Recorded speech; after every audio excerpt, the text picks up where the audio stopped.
nie widać, że się zajmuje. Na razie cię nie widzę, ja lecę po wodę dla niego. Jak on zacznie, niech pan przesunie ten słupek na prawo, dobra?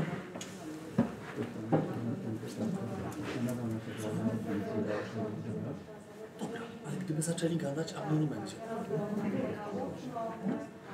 Pytam, czy na ten wykład nie chce krzyczeć na całą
Można do przodu, czy tak z tyłu, jak studenci?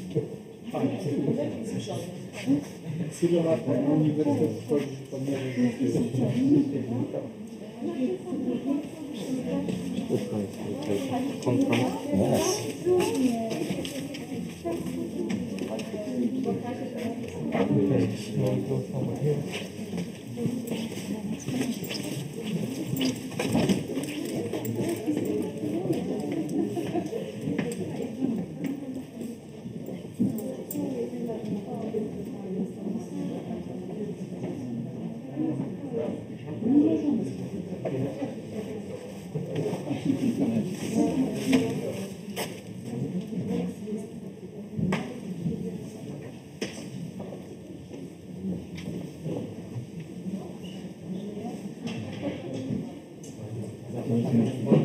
Gdzie jest moja teczka? Tutaj jest. Dobra. Witam. Wszystko z tym z doktoranckim związane?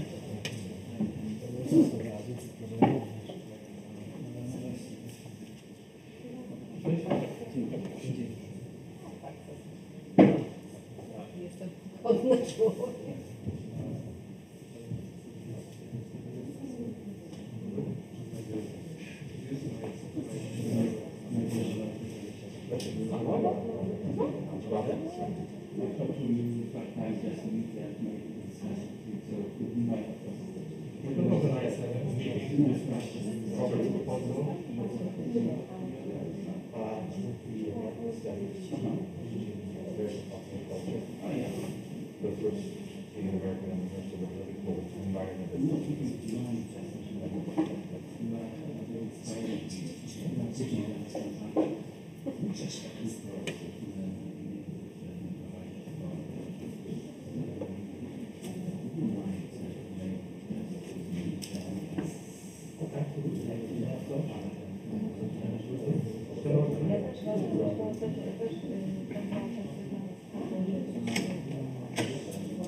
Może pan będę pilnowała, że staram się nie zabrać do domu. A to i ona.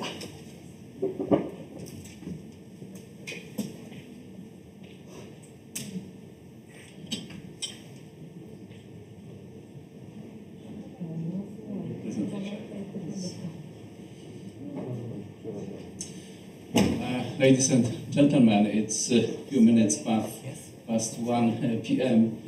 So let's start our lecture. Please, you are invited here. It's both great pleasure and honor for me to present you Professor Georg Kastianov from Ukraine, who since the beginning of September this year is our new employee. And you are lucky to have Professor for next 20 months. Professor will stay with us till the end of the December 2024. And Professor is our new employee, as I said, our guest professor at the Institute of Political Science and Administration, thanks to the obtaining provided by our National Agency of Academic Exchange a grant for the visiting professors. Only 5 faculties in the area of social sciences in Poland were or are beneficiaries of this program, and Professor will stay with us being a chair of the Laboratory of International Memory Studies and also a chair of a research project about historical memory in the political activities. Just saying briefly, of many different states, mostly located in Eastern, Central, and a little bit Western Europe. But today, as you know, Professor, as a lecturer, will teach about, in fact, so 2 perspectives, yeah, the past and the future perspective of the Ukraine. So once again, I'm really glad to welcome you to present to the present audience and Professor Kastianov. Floor is yours. Thanks so much. I also would like to express my gratitude to Lublin City Council, who sponsored this event, and I also, of course, major messages to the university, which decided to host me with my project for the next 40 months. So today I will talk about the 30 years of Ukraine's development, and we have just recently published a book which title is identical to the title of my lecture. I have a copyright for this title because I have invented it. So, from the Ukraine to Ukraine. And this semantic shift in the name, in wording about Ukraine, is really important because just 30 years ago, when you talk about Ukraine, when you discussed Ukraine, you had to say, mostly you had to say, the Ukraine. And now, I'd say, well, probably it's not just semantic shift.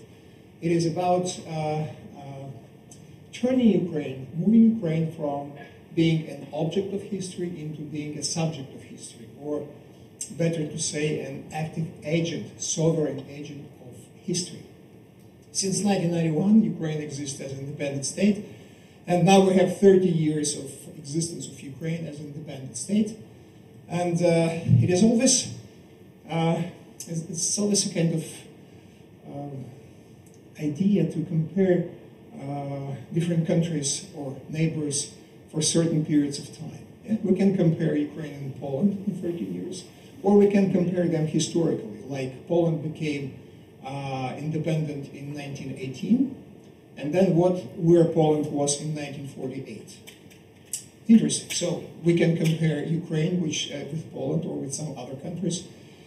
Ukraine, which became independent in 1991, and now in 2021, Ukraine, somebody consider Ukraine as a failed state or as a state which has no future, etc., etc. So the topic of my lecture is from Ukraine non-existent as a sovereign actor of history to Ukraine which exists and acts as a sovereign actor of history. And once again, following my bad habit to metaphorize things. I would like to start with the metaphor, and I will finish with the metaphor. So, this is my metaphor. I also designed it, and this is about the major challenge for Ukraine now in 2021. So, we have a prospect. It is a prospect. We have to count on different prospects. And one of these prospects and one of these challenges is that now Ukraine should not become a country whose bright future belongs to the past. This is also something about the reconsideration of the past in Ukraine, in contemporary Ukraine. But generally, what pushed me to this metaphor is that, yesterday I spoke to a journalist, and she told me, let us talk about Soviet legacy. Let us, you know that contemporary Ukrainian people, citizens behave like Soviets. Why they do this? What is all this so long traces of Soviet legacy? And I told her, listen, it is 30 years after Soviet Union was dissolved. So let us stop speak about Soviet legacy. We can speak about Soviet legacy in 90s, in the beginning of 2000s, but why we should speak about Soviet legacy? We are 30 years old. So this is one of the major points now when we talk about contemporary Ukraine, about 30 years of experience. We can speak about Soviet legacy, but we probably should speak about our own legacy. We have a generation of people now. They are 30 years old. They were born in 1991. So they are contemporaries of the Ukraine. I myself, I lived 30 years in the Soviet Union and 30 years in contemporary Ukraine. It's also a challenge to compare your own life, two parts of your own life and your own experience. And I can assure you I don't want to go back to the Soviet Union. So, legacies. What were the legacies of the beginning of 90s when Ukraine started its move to the future? And we talk about the future. First of all, there was a kind of institutional design of power. How power was formed this time. And to me, the most symbolic things of this time were portraits. In my institution, in my home institution, where I worked for 37 years, at the beginning of 90s, there was a portrait of Lenin, of course. And then there was a reparation works in the scientific council room. And then they didn't know what would happen. It was in 1991 when there was no independent Ukraine yet. And during reparation, they painted the walls. And to paint the walls around Lenin portrait, they just covered the portrait with some kind of cloth. And then, when Ukraine became independent, Lenin became not very much popular, I would say, and the portrait was removed. But the spot was the same. And then the director of the institute decided to replace the portrait of Lenin with the portrait of Hrushevsky, great Ukrainian historian. But the problem was that the spot was of certain size. And so they decided to make the portrait of the same size. Different framework, the same size, and different face. And to me it was really very much symbolically because majority of parties of state structures, new formed state structures, state bodies were placed exactly at the spots where previous power resided. So, and moreover, by the end of 90s, at the top state level, state management, starting from presidents and finishing with the heads of departments in the ministries, 80% of state management were people from former party structures. So that was a kind of a legacy. That was a kind of instincts, kind of behavioral patterns when people did different job, but absolutely in the same manner. The second challenge was the territorial and cultural divisions. And so that's when history meets geography. Ukraine, you see that Ukraine almost evenly divided in two parts by the Dnipro River. And it's also divided, of course, division might be more, let's say, microscopical. But we see generally, we talk about Western Ukraine, Central Ukraine, and Eastern and Southern Ukraine, and Crimea, with capital letters, and Crimea. Why and Crimea? Because in 1996, Crimea became a autonomous republic within Ukrainian state, but Ukrainian state was a unitarian state. It is absolutely impossible to have autonomous republic within unitarian state, but well, we have invented something new. And and all these regions were not just geographical, they were also cultural, sociological, civilizational divisions. Part of these regions were under the Soviet Empire and under Empire and Soviet Union. Part of these regions were Western Ukraine under Habsburg's Empire. South of Ukraine was much time dominated by different legacies, including Ottoman's Empire. So different cultures, different legacies, different approaches, different social structures, etc. So Ukraine was very complex in terms of the cultural, political, etc. heritage. So going back to this, so what was the what was Ukraine? What Ukraine presented at this time? It was a transition society. It was society which was in the state of transit from something to something. Or as it's the last line says to you, it's from nowhere to nowhere.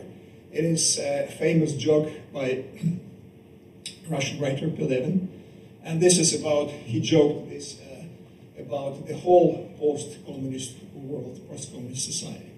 But if we'll go to more precise definitions, we would say that it was a movement from political authoritarianism to democracy, from planned to market economy, from mono-ideological society based on one single ideology to plural society, to culturally plural society, ideologically plural society, religiously plural society, etc. And from state socialism to capitalism. That's also important. Great, large scope, large scale shift from the society based on certain types of economy and social relations to the society with absolutely different. You know that in Soviet Union the private property was banned, and then we go to the society where private property is at the center of the economical and social life. So just to imagine that this transition, this transit, was really global in terms of scale. It's just this transition touched millions and dozens of millions of people. And these people lived under this condition for, well, for 10, 20, and even 30 years, because Ukraine is still in the state of transit. So, what is the state? I will just give you some points of some references of analysis. What is Ukraine as a state? State is a, you know, according to Max Weber, state is a institute of legitimate violence. And that's also, Ernest Gellner said sometimes in the past, that state also an instrument of legitimate education. Yes, state provides some kind of central curriculum which makes, which homogenize the nation, the population, the populace, the citizenship, etc. So the state is, first of all, this institute. It's presented by the institute. And if you look at this, so 1.54 million people in Ukraine work for the state as a state employees. It is apart from teachers who are also state employees, but it's 1.4 million, apart from medical workers. So here we can find the 250,000, it's an army, then some other institutions, but from this 1.4, 900,000 people work in state structures, institutions, in the bureaucracy as such. So after 1991, we had a fantastic shift in terms of social changes. Some groups disappeared. For instance, party nomenclatura just disappeared as a social strata. However, new nomenclature appeared, and it is a state nomenclature. And this, let's say, overdevelopment of the state as an institute also led to a problem, which is really a problem, which is a real challenge to Ukraine now, is a problem of efficiency of the state. State as a mechanism, state as a body, state as a complex organism which has to function efficiently, and it does not, unfortunately, and we have to somehow to deal with this. So the design of the power in Ukraine, of the state power, is hierarchical.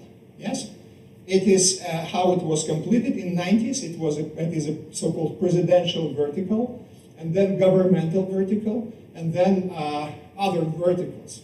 But what is no less important is that apart from this, we also have horizontal structures of power, which are less formal, but sometimes more important.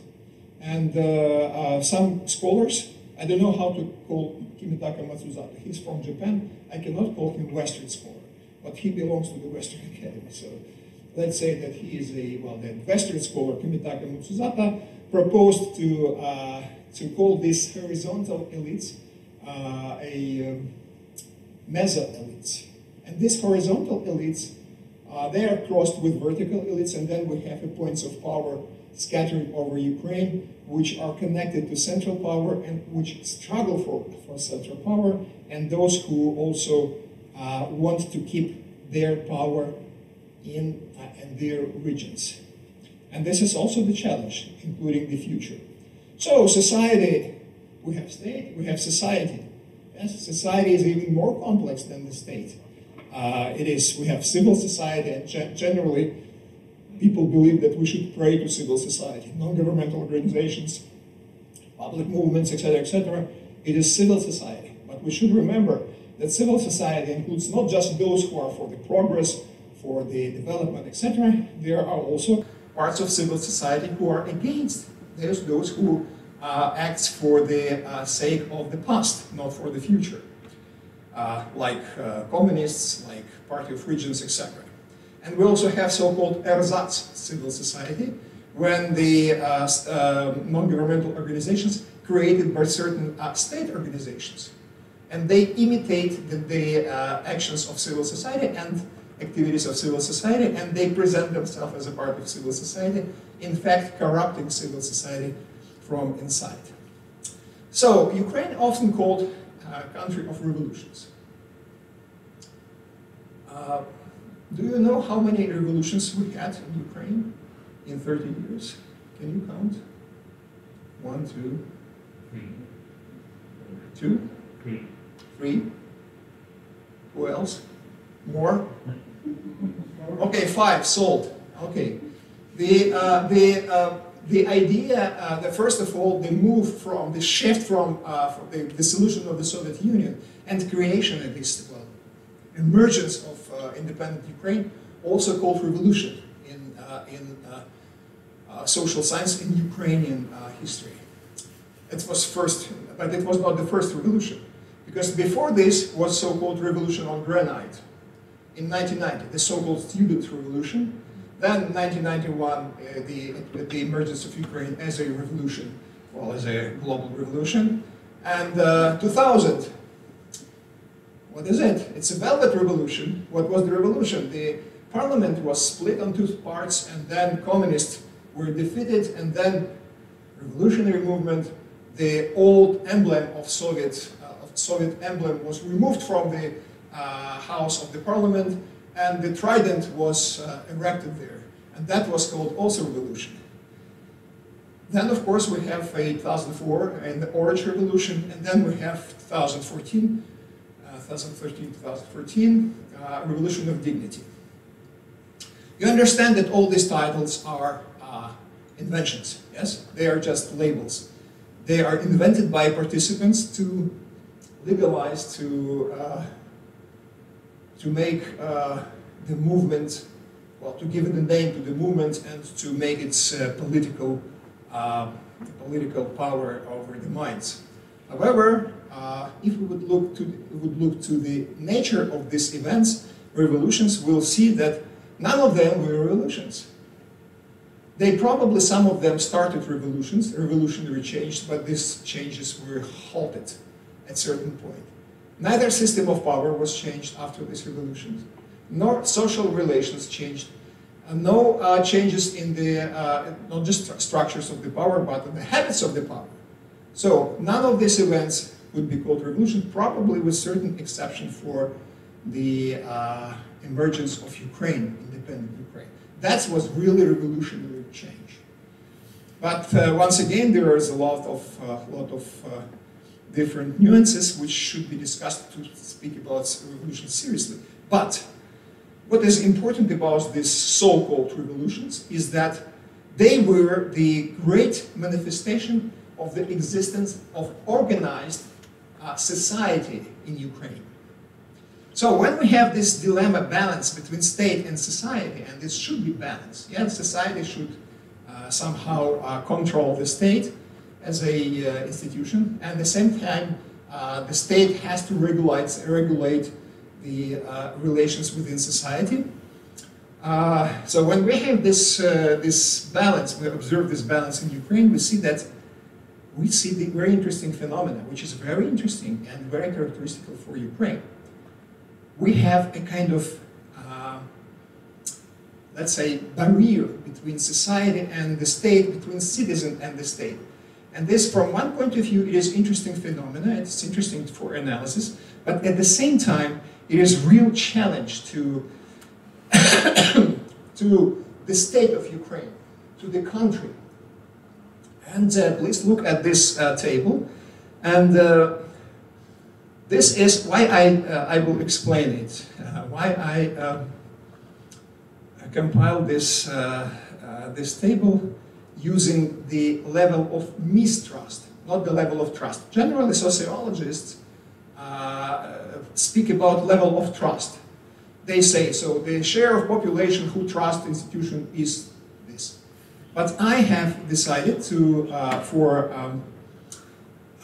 using this indicator, level of mistrust, because to me it is important to understand the dynamics of relation between state, society, and even more important, for between state and individual. And then you will see these dynamics. And this dynamics is not very much encouraging.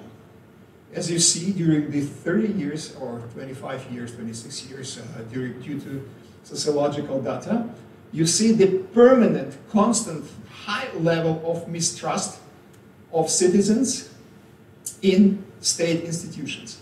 And this, to me, and to Ukrainians and those who understand the situation in Ukraine, is probably, probably the major challenge, deadly challenge to Ukraine as a country, as a state and society. So you see that, for instance, president. If you look at these dynamics, you will see that in 2005 there was the lowest level of mistrust to the president, because there was President Yushchenko, who was elected at the edge of Orange Revolution as a president, and you know that only 20% mistrust in the president. It is very great. It is a very great indicator. However, you know that Yushchenko finished his biography as a president with almost 5% of voters. Just this. He lost this in 2006. I didn't give this figure. That in 2006 it was about 50% of those who did not trust Yushchenko. The same situation happened during the presidential elections of 2019. Some observers, including myself, called this electoral revolution. However, when I wrote an article about electoral revolution, I put the question mark because I was not sure. And to a certain extent, it was real electoral revolution. Man from nowhere, somebody called him clown, just became a president, like in the movie he shot 4 years ago. And that was real revolution in terms of change of personalities at the top of the power. And then he was extremely popular, 73%. This is champion title for Ukrainian presidents at elections. And then highest level of trust and lowest level of mistrust. And then next year, you see that 60% of Ukrainians, again, do not trust the president. So, in 2020. Another thing here is important, is an army. That's the opposite side of the level of trust and mistrust. So the army enjoyed low level of mistrust during the all years of independence, and of course particularly after the Russian aggression, annexation of Crimea and start of hybrid war. Army was at the lowest level of mistrust and the top level of trust. And of course there is another institution which is always on the top level of trust, but it is not state institution, it is church. So this is very complicated, and to summarize this, I would say that yes, it's a real challenge to Ukraine. This discrepancy between state and attitudes towards state and state institutions. And that's really something which should be solved as soon as possible, because you know that situation for 30 years, the situation is almost the same.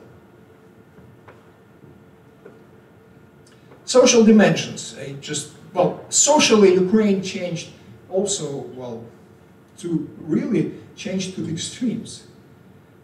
First of all, we observe, starting from the middle of the 90s, we observe sharp social stratification.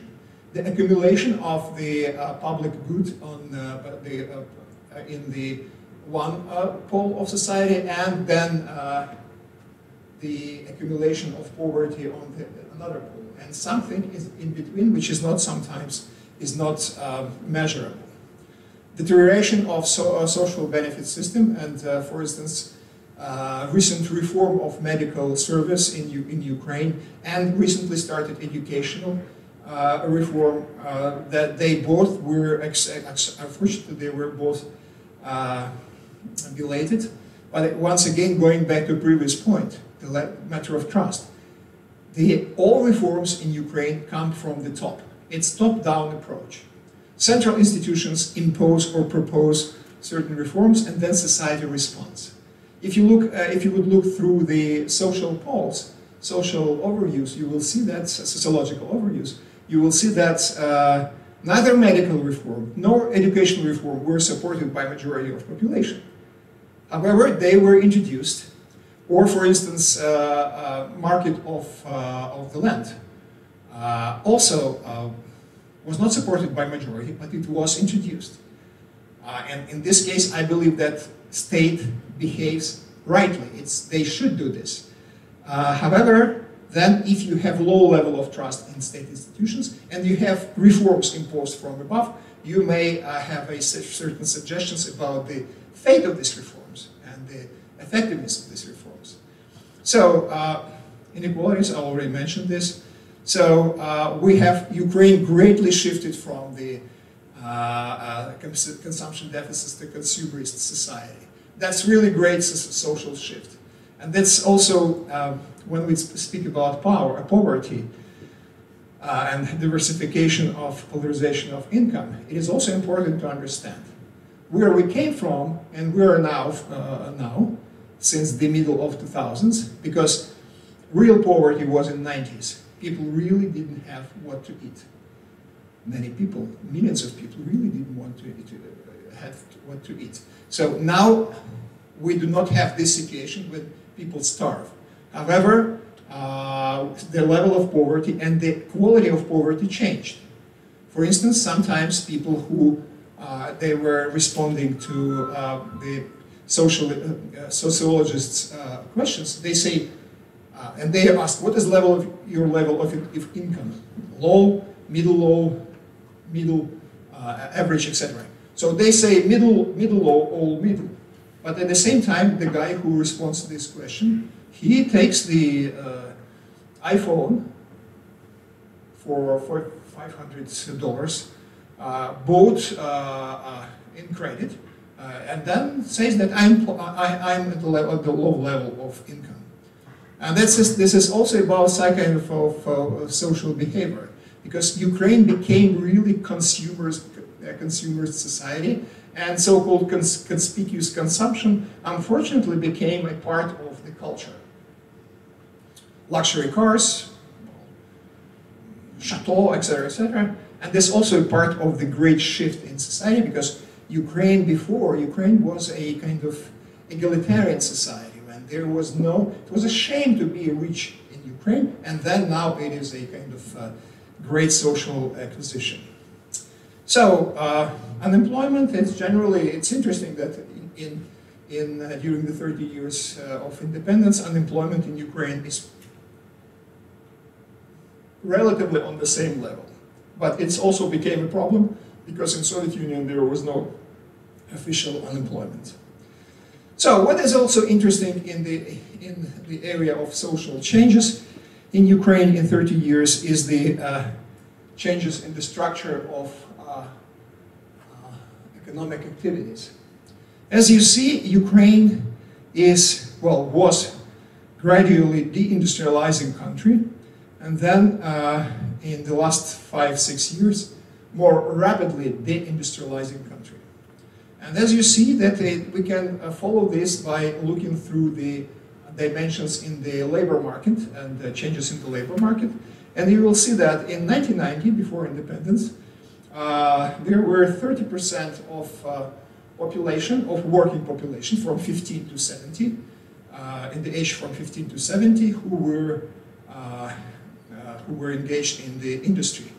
By 2020, we have 15% of population who work in the area of industry. And what is interesting, those who work in the agrarian sector, now the number of these people in absolute figures and in persons is bigger than the number of those who work in the area of industry. And by the way, still it is very huge part of population engaged into agrarian sector. However, the agrarian sector itself, we should mention this also, is also being industrialized for the last 10 years. Another interesting thing is changes in the share of population involved into the trade. You see, now we have 22% of those who are working in the sphere of trade. And of course, they do not produce nothing, and they just buying and selling. Of course, trade is an important part of economy, but if you look at the structure of the trade, you will see that majority of this 22% engage into PT, cash trade, and which does not produce does not work on added value, in fact. And finally, what is no less important, and I have a data only from 2012, is that the number of the share of those who involved in administration and defense is growing, which means that the strata of those who also do not produce but consume, now it's considerable share and amount. So political dimensions. First of all, you see the list of different definitions which describe the nature of political developments in Ukraine. So, some call this facade democracy, failed state, blackmailing state, transitional society, kleptocracy, nomenclature, capitalism, patronal politics, failed state challenge, etc. So this is the different definitions which take into account different segments of political development and try to describe the sense of uncertainty. You know that one of the major arguments when people compare, or specialists compare Russia and Ukraine, they say, look at this. We have 6 presidents, yes? We had parliamentary elections, and we do not have any power which any political force or social group which can monopolize power like it happened in Russia. And this is correct, it's true. At the same time, let's look not at just quantitative dimensions, but to qualitative dimensions. If you look at the power, at the accession of power, only Kuchma managed to be president 2 times. Yes, all others failed. But if you look at the style of doing, style of behavior, instincts, the mode of action, mode d'emploi. So you will see that all new and different presidents, Kuchma, Kravchuk, Yushchenko, Yanukovych, Poroshenko, and now Zelensky. They all do the same, yeah? You know, just they come to the office and they say, I will come to the office and I will change everything around me. Starting from Kuchma, who said at the second term, at the second term campaign, he said, you will see different Kuchma. By the way, to a certain extent, it was true. Kuchma was different. He became more totalitarian, more authoritarian in this case. And he killed, not he personally, but his system killed journalists and beheaded him. So all presidents, what they do? When they come to office, they start to behave like previous president. They change constitution. They do their best to establish a majority in parliament which behave accordingly to their wishes. And they use extra-constitutional means of power. Now, for instance, Mr. Zelensky uses the Council of Defense and Security as a tool, which is not constitutional tool, to make quick and, as he believes, effective decisions. Nobody knows what would be the outcomes in the future. Once again, in the future is somewhere. Now we're living here. And so we see that despite the fact that we had 6 presidents, the line of power, the line of relationship between power and the state and society is always the same. So it is not an acquisition. It is democracy, but it's democracy which is channeled through the structures which do not have any connection to the people's interests. So, and this is just one idea of the so-called multiplicity of choices. Then we have these political dimensions and problems with this, and probably lack of independent judiciary now become a central problem.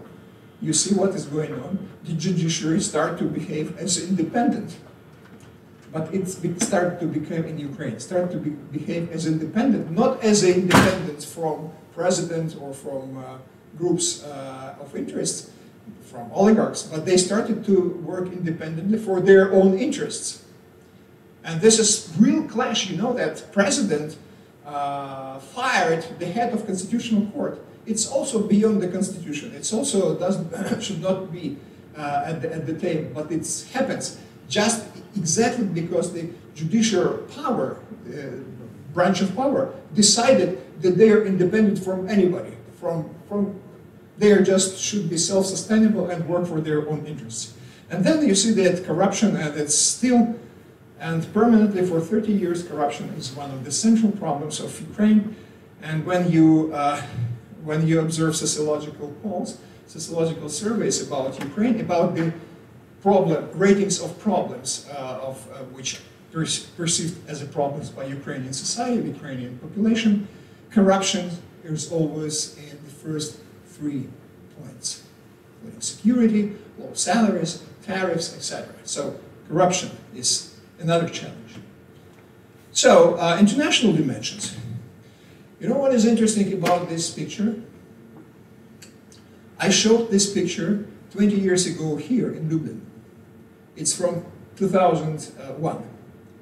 And still this dilemma is a part of the agenda. And this is really, probably now Ukraine tried to make a decisive move towards EU, including a cessation agreement, including some moves towards NATO, etc. However, we still have this dilemma. We still have this push and hold, and we still have a certain amount of population which has no idea why they should be so-called pro-European, and now Euroscepticism also growing up in Ukraine with a new force, and not because of the influence of Russia, but to a certain extent as a reaction to the politics of the European structures. So Ukraine always believed to live within this triangle. You know what this is? The good, the bad, and the ugly? I'm asking students. Students, you know what is it? The good, the bad, and the ugly? Great. This is the title of Western, Italian Western, extremely famous, and it's classics of Westerns. And this is about three men who compete for certain certain money, let's say. And there is the good. Clint Eastwood is the good, the bad, and the ugly. And then Ukraine wants to be to go from the bad and to go out from the ugly, which is Russia, and the good, of course, is the West. And Ukraine don't want to be bad, and then there is a kind of interaction and a kind of interrelationship between them when the West permanently believes that Ukraine is still the bad, still the bad, still the bad. Ukraine fatigue, Ukraine is a problem, Ukraine is a failed state, etc., etc. So this is the real dilemma and real challenge to Ukraine, how to, first of all, convince herself in the idea that they want to be the good. So, and this is why your integration is a challenge. Another challenge is the existence of inner East and West. We have Western Ukraine, we have Eastern Ukraine, and there looks like the opposites. And this is another problem, also heavily instrumentalized by the politicians. Now we have some kind of novel external control. When people state that different analytics and politicians, particularly Russians, state that Ukraine is under external control, which is to a certain extent true, if you take into account the role of IMF, World Bank, and the embassy of US in Kiev. But at the same time, it is often really over-exaggerated. In fact, the external control is not efficient and effective in many cases. But it's a separate topic which can be discussed on and on and on. And finally, another challenge is war and peace. And war and peace is not just in terms of external aggression, but also in terms of internal situation when people becoming more and more intolerant to the attitudes of the other and to positions of the other.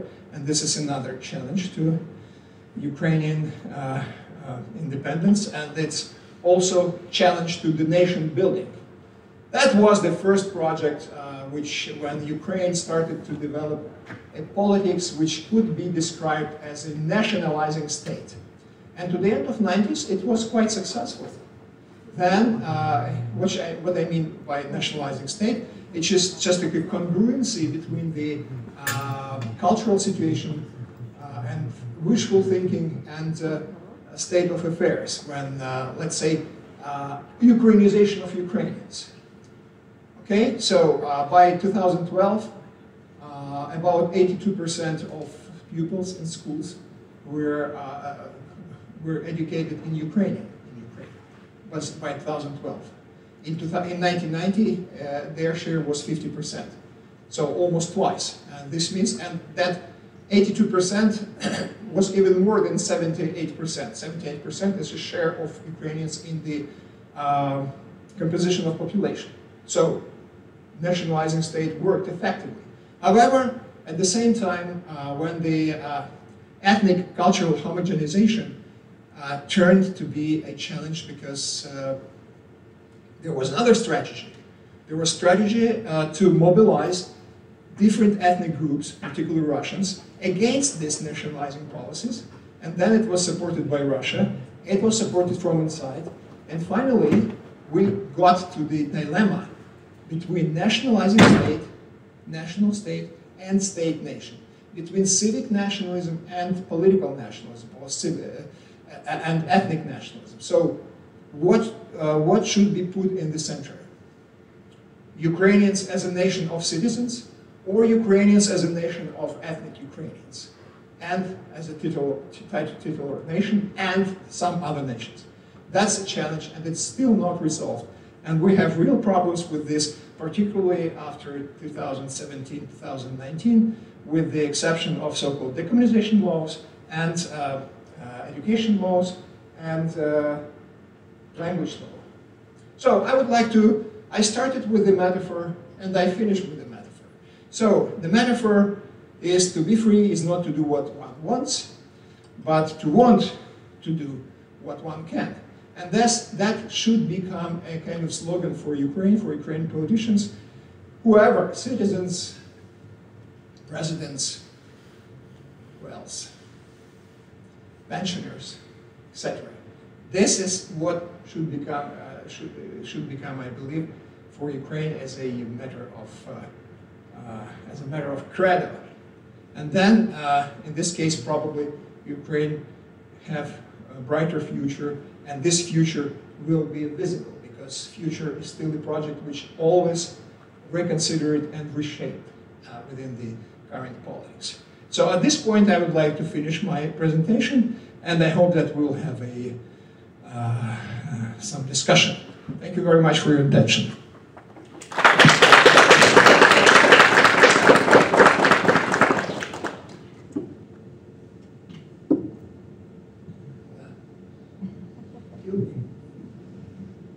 Give me questions which make me extremely uncomfortable.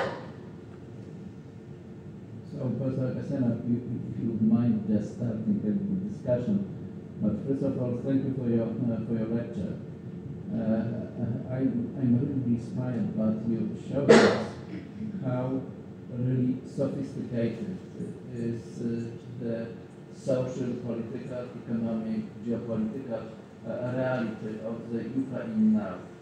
This is a really sophisticated picture with many dilemmas. But also, thank you from my perspective as a political scientist, just showing these processes, transformation, the process of change in social, economic, political life, accompanied by some dilemmas. But my question is, when we are talking about the Ukraine and you underline the process of the future, this is my question. Is it any defined, elaborated strategy for the future of the Ukraine? Does Ukrainian intellectual elite, does politicians, does society knows have some ideas for the future, or it is also the problem of, this multi-vectors and still some kind of dilemmas, which direction to go. And the process, from my understanding, is being more and more urgent because geopolitically the world is slowly but dividing. And where to go from the perspective of Ukraine. Thank you, Professor Petrus. First of all, to the audience, if you want to ask your question in Polish, wszystko rozumiem. If you want to ask your question in Russian and Ukrainian, no problem. Понимаю, все розумію. So please don't be shy to speak any language you would prefer. So as to this question, I have personal experience of doing policy papers and presenting them to decision makers. 2013, at the beginning of 2013, we have developed, I will give you a personal example. So we have developed a policy paper on, exactly on Ukrainian-Russian relations in the sphere of politics of memory. And we have developed policy recommendations. That was Mr. Yanukovych in power this time, but we worked within the Academy of Sciences, and that was purely academical enterprise. However, with certain practical implications for the power holders. And the person in the Academy of Sciences received our policy paper, and he asked me to visit his office, and he told me, What is it? I told him, it's a policy paper. It's a certain genre of well, analysis. He also once again asked, what is it? Is it an article? No, it is not an article. Is it brochure? No, it is not. It's a policy paper, executive summary, formulation of the problem, options for a solution, strategies for implementation, SWOT analysis, etc., etc. What is it? So I told him, his name, next time I cannot translate it into into English, so I will call this, I will speak this in Russian. I told him, академик, the name, в следующий раз мы напишем этот policy paper, напишем на наждачной бумаге, напечатаем, чтобы вы не смогли им воспользоваться, так как вы всегда ими пользуетесь.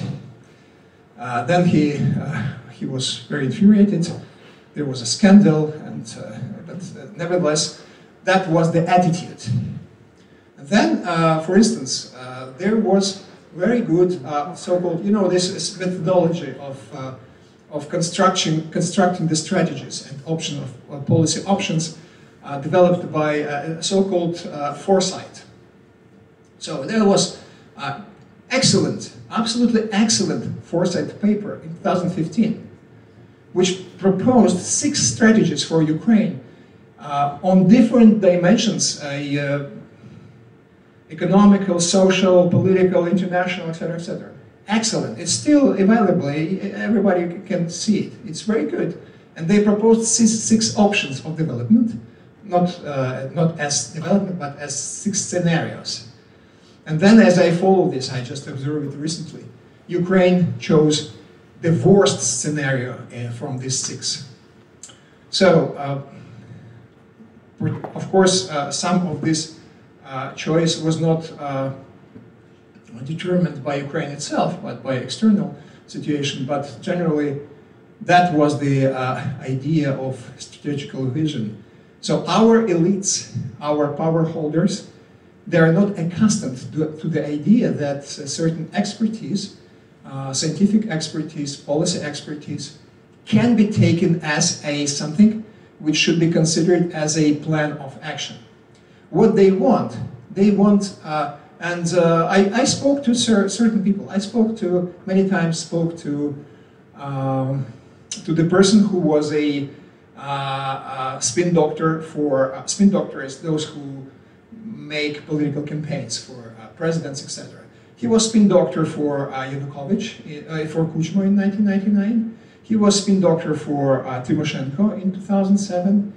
And he also worked, and he failed, by the way, as a spin doctor in 2004, when he tried to work for Yanukovych. Extremely smart man, very well educated. And he told me, you know what they want? They want what they want. You can look at the Sartre's quotation. So they want what they want. They have a wishful thinking, and this is why they fail all the time. They do not want to see challenges. They do want to consider challenges seriously. They want to have a certain analysis which would enable them to act and to be sure that everything will be fine for them. And this is the approach. And this is the matter of adultery, adultness of elites. They are still teenagers to a certain extent. So this is the problem, and this is about the strategic vision and strategic vision of the future. We have, in fact, first of all the Ukrainian science internationalized. So we have excellent brains. We have very high level, top level thinkers and analysts who can do very high quality level of analysis. But there is no demand for this. It is just academic enterprises. The tones, the volumes of analysis, policy papers, etc., are on the shelves. And another problem, probably, because this, well, we say that, well, our elites changes. First of all, our elites do not changes. But another thing is that our elites think about today only. They never think about yesterday. They start to think about yesterday, tomorrow. They start to think about tomorrow yesterday. This is way of their thinking. And this is the great challenge. Probably we need another 30 years to get to a certain point. But, well, to me, another 30 years is not an agenda. It's agenda for students, for those who live now, those who are 30s, in 30s and 20s now. And that's real challenge. It's a good question about the style of thinking, style of behavior, and style of acting. Okay? Yeah. No, Anya, please. What is your recipe for an effective nation building in the 21st century? And what you can recommend and what could you recommend the current Ukrainian political elites in this time? Well, that's really complicated. It was less complicated 20 years ago. It is now really complicated because the structural situation changed. We have social networks. We have a lot of areas of exchange of thoughts and opinions and dissemination of certain discursive forms. For instance, hate speech. You can do nothing with this. We did several projects to combat hate speech, and I understand that it's impossible. It's in the core of culture, and that you have to start this from the kindergarten. So, the situation changed structurally, and this means that it is much more complicated now. A situation much more complicated in terms of reactions, in terms of counteractions, etc. So, first of all, kill the bill. You know, that's the best choice. Kill the bill. I mean the law. I mean, we have to cancel certain laws or to make amendments to laws. The second part of this is a kind of introduction of idea of tolerance and respect to the other from capital O. And this is the issue for the schools. Once again, to kindergartens. And it should be started as soon as possible. So, and then, if I would propose a framework, very general framework, I would say that it should be kind of inclusive cultural politics and kind of, I'm sorry for this, kind of laissez-faire. And this means that it should be said that, okay, in terms of politics of history, for instance, the people of Western region believe that Bandera is their god. Okay, no problem. The people in Kharkiv believe, majority of people in Kharkiv believe that Zhukov is their god. Okay, no problem. If you would not focus on this, if you would not instrumentalize this, then people just, you know, Leninapad of 2013, 2014. People were demolishing Lenin statues, about 1,500, just in 3 months. And many of them were not aware of what they're demolishing. They just joined the mob. And we did a research in 12, 13. My graduate student did it. Personally, she visited central Ukrainian cities and asked people on the streets next to the statue of Lenin, who is this? And people after, let's say, 17 and to, let's say, 25, when they were asked, who is this? They looked at the statue, then, it's Lenin. Okay, that was their knowledge about Lenin. So how do you think, would they be so much eager to demolish the statue of Lenin? Of course not. And it was actualized somehow by political and by certain political force. So my proposal is to, as a framework, in inclusive politics and the praise for multiculturalism. Some shifts in this direction are already on. For instance, inclusion of Holocaust into Ukrainian history, it is a matter of fact now. But they are still, these changes are uneasy and they are very sectoral. It should be a kind of centralized policy of the state. But the state, as I mentioned before, the state statement, they do not think strategically. This means that they might be interested in this proposal for their current interests, but not for the building of the strategy. And this is also about the consensus of elites. The next government should not cancel everything which was done by the previous government. And this is also a problem. So, inclusive and multicultural politics. Yes.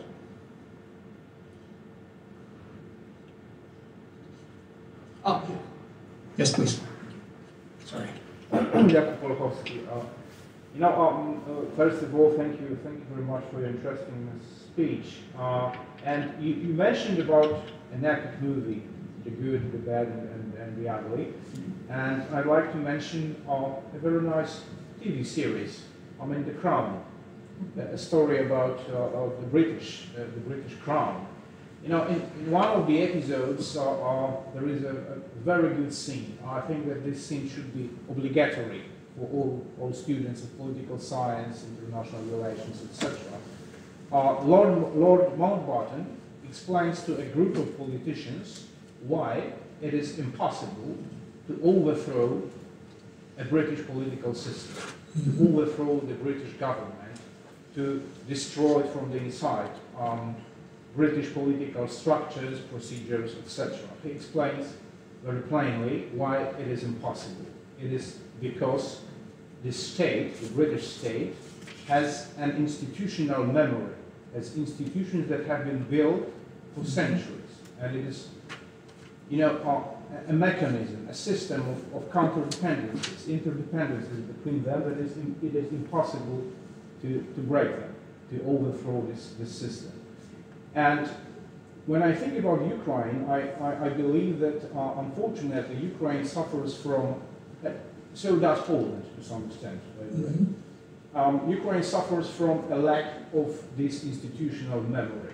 Because Ukraine declared in 1991 didn't have enough time to build this memory, and to be honest, didn't really want to. Because just like you said, another president, and another team, and another commander, and the commander, etc., etc. And they change constitutions, they change institutions, etc., etc. It doesn't work. It doesn't work. If we look at the Great Britain, wow, it works. So don't you think that that's a problem, that's a serious problem that Ukraine faces today? Thank you. It's a great question. It's we have here in this book we have the chapter written by my colleague from the U.S. and by me, and this is about political developments. And we mentioned this what you have just described, and it's always a kind of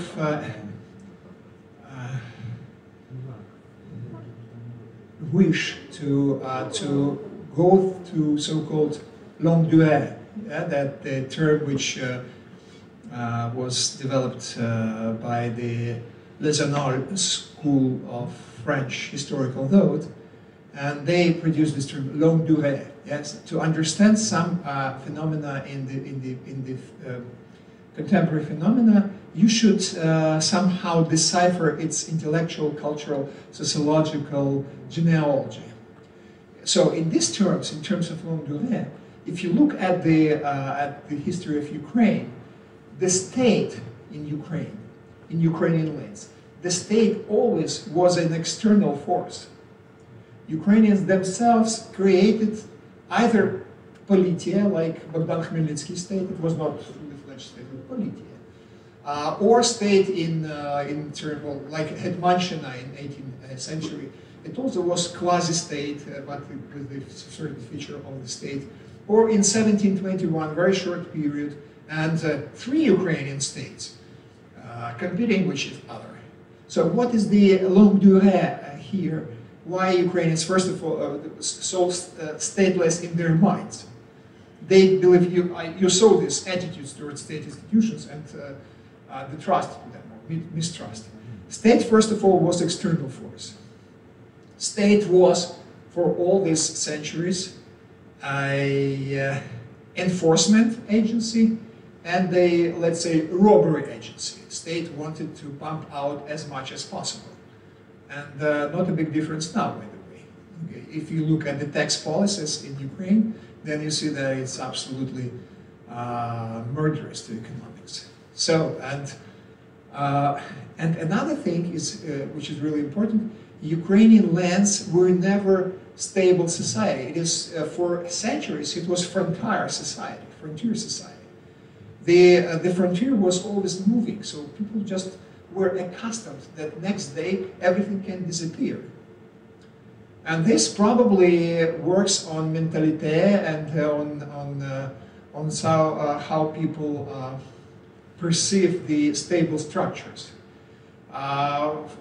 Then if you look at Ukrainian textbooks, you will see phrases like, for centuries and millenniums, Ukrainian people dreamt about their own state. Absolutely, absolute lie. People never dreamt about state. People dreamt about freedom and about as less of control as possible. And this is also part of mentality. It's also have to be somehow considered and somehow educated through school education. The respect to critical attitude, but respect to certain institutions, which makes your society and which gave frames for your society. Or like in German, which was then by Ukrainian, Dach. Yes, the state is the roof, is the Dach. And in Ukrainian also this is word Dach. Yeah? So we need this Dach. If it doesn't work properly, then we have real troubles. So this is the absolutely great idea of thinking about this long durée and this kind of well, now I'm not afraid of this term, kind of social genetics. It's also part of the agenda. Thank you for this, and because I'm just thinking about this, and then at this moment I read a lot of literature on medieval in Ukraine, and that's fantastic. How many parallels you can find with medieval Ukraine, not with 17th century, which would be obvious, but with medieval Ukraine. Yes, please.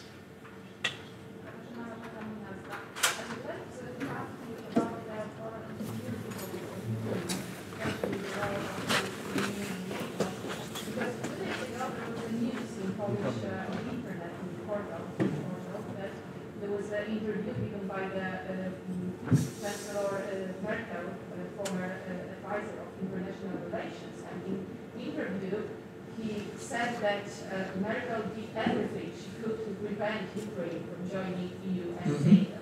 So is the future membership of NATO and Ukraine, is it in Ukraine still a serious perspective, or in the context of the attitude of the Western countries, especially Germany, but also the United States, it is not taken as a serious social perspective? I have to recall Putin's speech in the Munich conference in 2007 and his speech in the conference in Bucharest when he was a prime minister, and he touched this question. It was 13 years ago, and exactly in 2008, the Russian aggression to Georgia occurred exactly after this conference. This is really, this is, this word being pronounced here very often, the challenge. The problem is that now, majority of respondents during sociological overviews are for NATO, which is real breakthrough, because before 2014, majority were always against NATO. Now people understand that it's a kind of structure which probably can provide security. there was no chance to check it if they would provide security. So I think that it is an agenda of the current government and current leadership of Ukraine. Moreover, you see that Mr. Zelensky become more and more strong in his statements. But at the same time, you see that Zelensky become more and more strong in his statements addressed to the West. And he expresses his dissatisfaction of this lousy position when they say yes, no, but no. And this is another problem. I think that the turning point was past 2015. I would say that the turning point was from the summer 2013, when there was a trade war between Russia and Ukraine in Yanukovych times, and then when Mr. Füle hold so-called strong position about association agreement, that it should be only for Europe and nothing about Russia. And then there were $3 billion paid to Yanukovych by Putin, etc. So that was the turning point when Yanukovych, he tried to save himself. So he didn't sign the agreement in Vilnius, and then, well, happened what happened.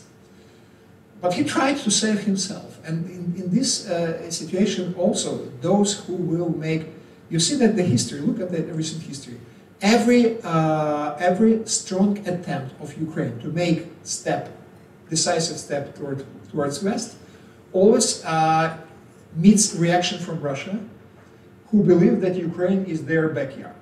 And this is this really problem, this neighbor. And I'm sure that any strong step, decisive step towards NATO will provoke some very bad reaction, including certain actions from the point of view of from Russia. Moreover, if you look at this at recent history, when Russia annexed Crimea and occupied 1/3 of the Donbas area territories, what was the reaction from the West? We expressed deep concern. We were ready to help, etc., etc. I delivered a lecture with a huge audience, 200 people at the University of Trento in northern Italy. It was exactly about situation in Ukraine. It was right after the MH17. And then I just got the mood. These people, when they were talking about Ukraine, they were high-level policy analysts. They spoke about Ukraine as something like Zimbabwe or something very remote. It's somewhere there. I told them, dear colleagues, MH17 is not Ukrainian jet. There were Malaysians and a lot of Dutch people. So you should understand that Ukraine is not somewhere, it's exactly in the heart of Europe, it's in these terms. If you neglect Ukraine and believe that Ukraine will do something by herself, and that's really wrong, deeply wrong position. Because if Ukraine will be consumed by Putin, then you will be the next. And now, in the light of gas crisis, we see that, somehow these people, but probably it's too late, that they would understand it. But another problem is that I heard this in 2015 in London School of Economics when there was a group analytical group on relations between Russia and the West. And we were discussing the prospects, and it was hard time for Ukraine.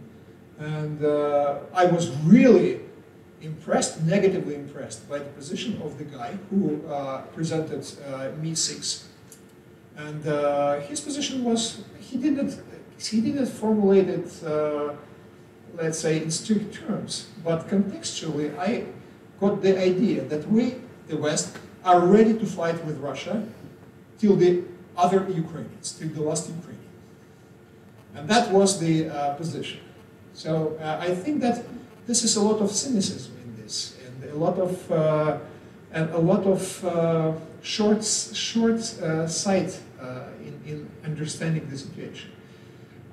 So I understand that Ukraine, from our side, that Ukraine should do something which would convince people that we are able, and we are able. Yes, what happened to Ukrainian army, it happened. Yes, it's restored from the scratch. In fact, I was near Debaltsevo in September 2014, exactly at the spot. I saw how Ukrainian army looked at this time. My father was artillery officer. I saw artillery officers. They looked like bomzhi, you know, it's Ukrainian words, the homeless. They didn't have basic things, so I could compare what happened to artillery. And now it's really different. Of course, a lot of problems now, because it's a so-called strange war, yes, when they were sitting in the township. But it is new, it's different, very different. And it's not so easy to break through this army and to without heavy losses. So Ukraine also should, Ukrainian leadership, etc., should reconsider their internal politics and to make Ukraine more strong, not in terms just of buying javelins, but in terms of internal unity and mobilization. Not military mobilization, but civic mobilization. And Ukraine has a very good chances for this, because at the initial years of war, it was there were volunteers. I was there with volunteers. So that volunteers who saved, in fact, the army and saved Ukraine. So there are two sides here. One is the West, which should become less cynical and less shallow, yes, less shallow in understanding what's going on here, because it's not in Ukraine, it's there in the West, in fact. And from the other side, Ukraine should become more organized and more mobilized in terms of reforms, in terms of, particularly in terms of trust of people to the state. That should be done. At this point, unfortunately, I don't see any visible prospect of changing this case. Probably, what I know about Ukraine is that they are very good in times of stress. It's my own experience from both revolutions, 2004 and 2014. I was there in the epicenter, and I saw that never in everyday life, Ukrainians were never so polite to each other, never were so greatly organized at the grassroots level as in times of revolution. One day they go to routine life, so then once again they become more anarchical, etc., etc. But at the times of stress, they're very efficient. Probably we need another stress, but I don't like this idea. Thank you. Yes. Пане професор, хотів дуже подякувати вам за дуже цікаву лекцію і відповіді на питання. І теж хотів би задати питання. What is your own opinion about decommunization in Ukraine? It is impossible, and if it is impossible, for whom and why? Impossible in what terms? Important. Important. Well, generally, first of all, I believe it's belated. So something was done in the end of 10th, which had to be done in, let's say, beginning of 90s. So it is belated. The second part of this, and the second problem with this, is that it's to a great extent it is imitative. It is imitation of something. Even semantically, decommunization. What is the name of the word, of the law? The law on ban of the symbols of the communist and Nazi totalitarian regimes. I didn't hear anything about denazification in Ukraine, but a lot about decommunization. The second part of semantic game is a decommunization. Did we have a communism in Ukraine? I don't think so. So it's from the very beginning, it's a play, it's a game. Yes.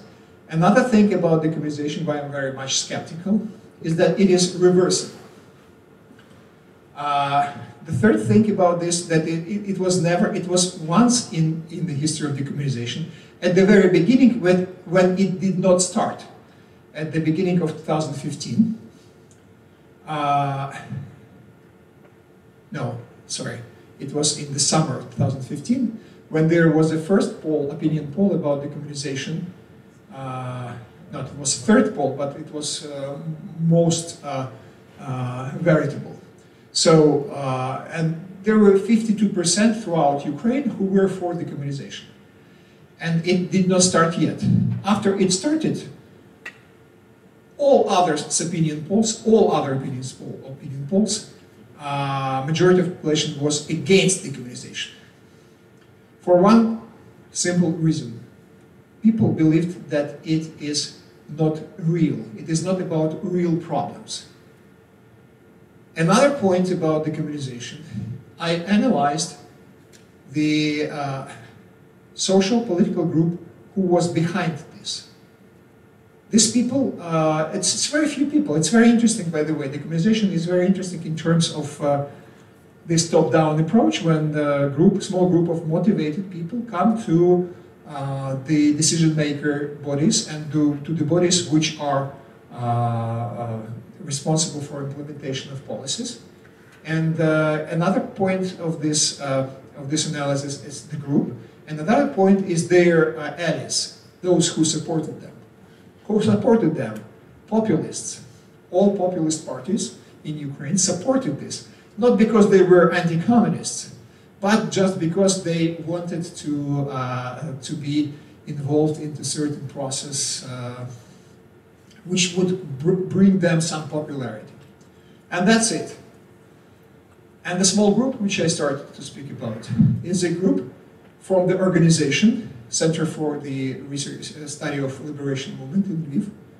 This center, in one of the brochures in other statements, called the facade structure of Organization of Ukrainian Nationalists Banderivtsi. So it's very interesting, it's intrigue. The small group from the facade structure of Banderivtsi started the politics which covers the whole Ukraine. And then we have certain outcomes. And the final point about decommunization is that worked against its fathers. Because the results of the elections of 2019, both presidential and parliamentary, both showed that those regions who were against decommunization also voted against Poroshenko and Bloc Petra Poroshenko and Solidarność. So, funny. So I'm very skeptical about this, but I'm a scholar, so I'm just analyzing the interest groups, and so it's, it's passé. And the final point is that the opinion poll of 2020 made by Demokratyczne Inicjatywy, it's also said that majority of population that just think about decommunization as a fake.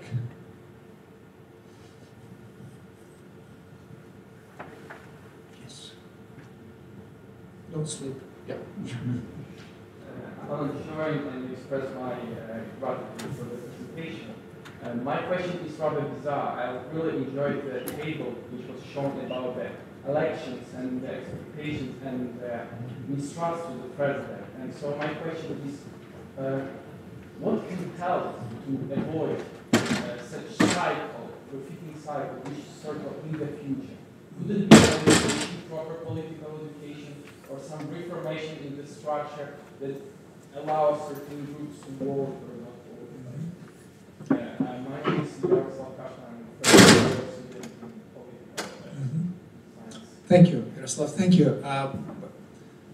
Well, the most extreme position, which I expressed a couple of years ago, before the 2019 election, is to change the constitution and to eliminate the presidency. We don't need a president.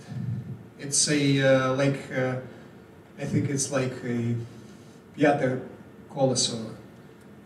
So it is You know, it appeared in the beginning of the 90s. There was a certain political situation, and et cetera, et cetera. So I think that Ukraine should be parliamentarian republic with the government and the head of the government who would be responsible for everything. Now we have a president who just pulls the blanket on himself with a certain political interest and translating certain political interests of certain groups. Then we have a government which fortunately now does not do this, but sometimes does. I will remind you the 2007 situation when there was a war between President Yushchenko and Yanukovych as the head of the government, in fact. So if we speak about frameworks, I would change the constitution and make a presidency. If they want to have a president, I would make it like in Germany.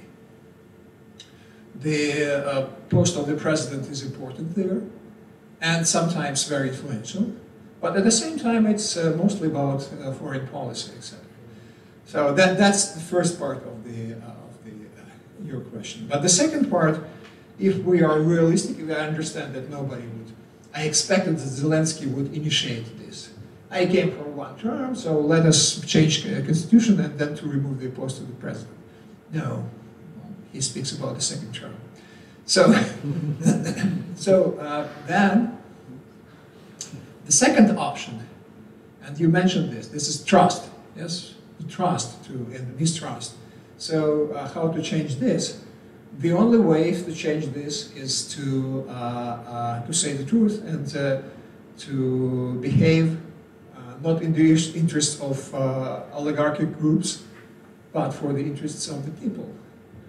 You should become a servant of people, like in the movie you shot in 2015. And now I try to suspect that they did it preparing for the presidential campaign. And it is really complicated.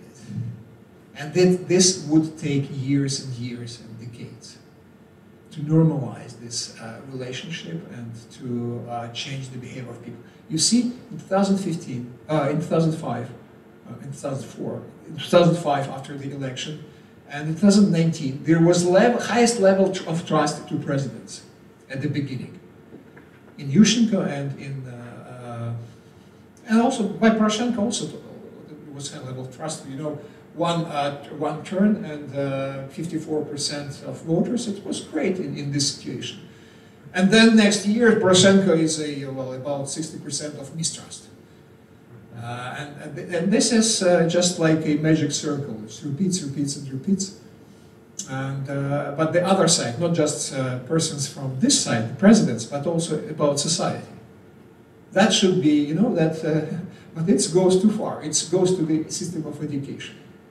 System of education should be changed altogether, because our system of education does not suppose that people should learn critical thinking.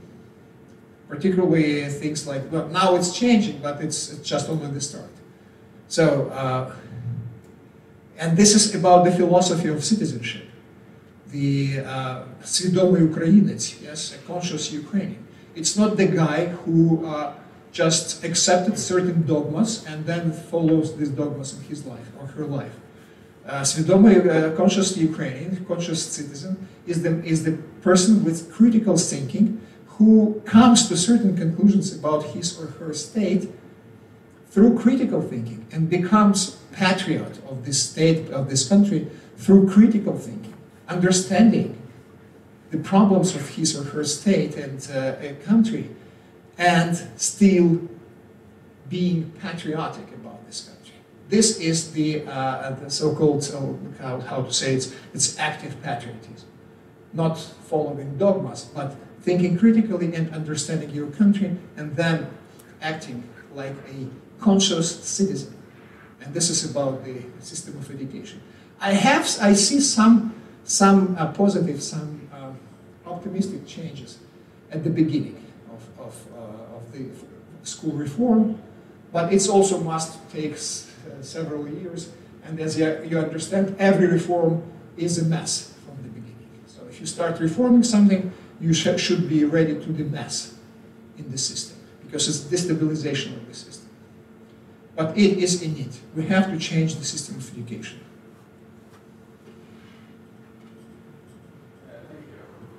Yeah, sure. Yeah. Plus. Україна. Можна питання на українській. Дивіться, якщо глянути глобально, зараз Європейський Союз переживає не найкращі часи. Ми бачимо Брексит, зараз ситуація щодо того, що Німеччина, Франція більше повноважень мають, і це не буде іншим країнам. Ми бачимо, що партнери України, перші Польща, також свої захист своїх інтересів правових почала застосовувати. Чи така ситуація, як в Європі, не вплине на Україну з позиції того, що взятий курс офіційний, який затверджений на євроінтеграцію, може дати тріщину? Тобто, чи може це вплинути, і вже зараз ми бачимо в Україні є такі настрої, що наша нам Європа, давайте будувати Європу в Україні, чи це не вплине стратегічно на позицію України, що для цього потрібно зробити в Європі, для того, щоб не втратити Україну, скажімо так, вже найближчим часом. I like this point about building Europe in Ukraine. Because at this point we have a situation when Ukrainians build Europe outside Ukraine. We have 3.5 million people who come outside Ukraine to build Europe outside Ukraine. So, and this is a real problem. But in terms of your question, your attitude and your formulation of this question, yes, it is. Yes, now we see the tendency to the less trust in Europe, particularly in political terms. But we still have a majority of those who want to be and who identify themselves as Europeans. For instance, in Poland also, decisive majority of Poles, when they ask how they perceive Ukrainians, they say they are Europeans. So we have a kind of consensus, at least with the with neighbors, with important neighbors. So about this skepticism and crisis, I think that European Union appeared as a result of crisis, and European Union also. Well, the beginnings of European Union, yes, in the post-war area, post-war times. But look at last 30 years again, yes? The beginning of 2000s and the entry of a number of countries. And that's first crisis again. Yeah, first crisis, first structural crisis with European constitution. Then the migration crisis. The economic crisis and Greece and Italy, etc. Yeah, it's in the end of 2000s. Then immigration crisis. And now Brexit. And talks about Polexit. Talks. I believe it's talks. So I think that a crisis is a normal state of affairs to a certain extent. The crisis pushes you to do something. As to Ukraine, I also don't want Ukraine to become a member of European Union in the nearest future, for many reasons. And the Ukrainians, I think that it's not about Ukraine becoming ready. Ukraine might never become ready to follow Copenhagen's criteria, but. Let us recall Bulgaria or Romania, small countries which were accepted despite certain circumstances, yes, certain nuances. So it is politics, it's always politics. The only concern from my side is that Ukraine will join the European Union exactly at the point when the European Union will disappear. But I hope that it would not happen, at least during my life. Thank you. Yes. Well, I think that students were good because at least two of them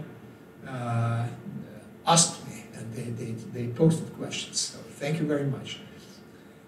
Generally, students should be the most aggressive and active part, trying to kill the speaker. And I hope that next time I'd say it would be more active interaction. Thank you. Thanks so much. I think that our time is exhausted. So thanks so much for your questions, for your attention, and for sitting here and listening to me. Great. Thanks. You're great audience.